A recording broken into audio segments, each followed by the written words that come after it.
কি করতেছো তুমি এগুলা?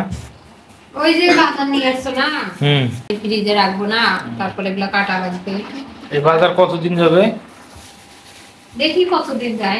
বাজার করার চাইতে বেশি সমস্যা হলো বাজারে যাওয়া। কষ্ট কষ্ট মানে হবে, 1 মাস। বলে বাইরে ভরে রাখি। মাছগুলো একটু পানি দিয়ে ইয়ে করে নেওয়া যেত না, পরিষ্কার করে? সময় নেই এখন, কারণ যেদিন রান্না করবো না ওদিন বের করে লেবুর রস দিয়ে সুন্দর করে ধুই, সমস্যা নেই। এই মাছ কিন্তু এখন অ্যাভেলেবেল সব জায়গায় পাওয়া যায় না।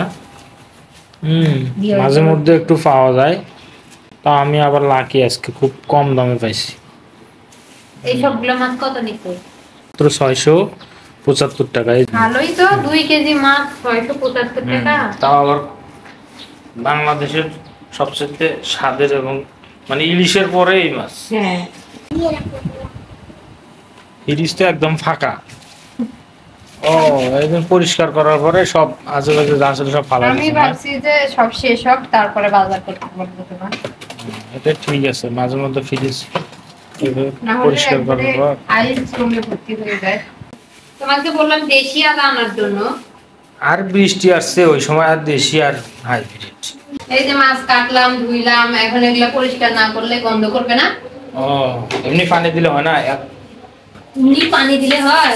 তুমি না বলো যে মাছ কাটার পর সাথে সাথে যদি সেটা শুকায় গেলে হয়, কিন্তু এমনিতে এখন পানি দিলে সব ভালো পরিষ্কার হয়।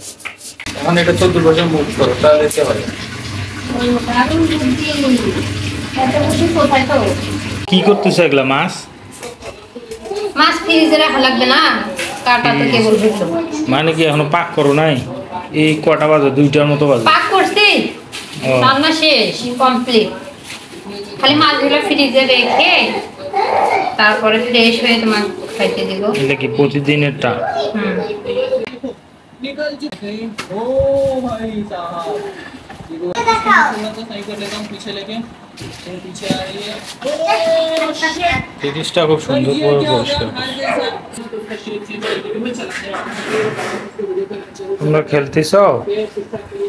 ওরে বাবা, ওরে বাবা, ওরে বাবা।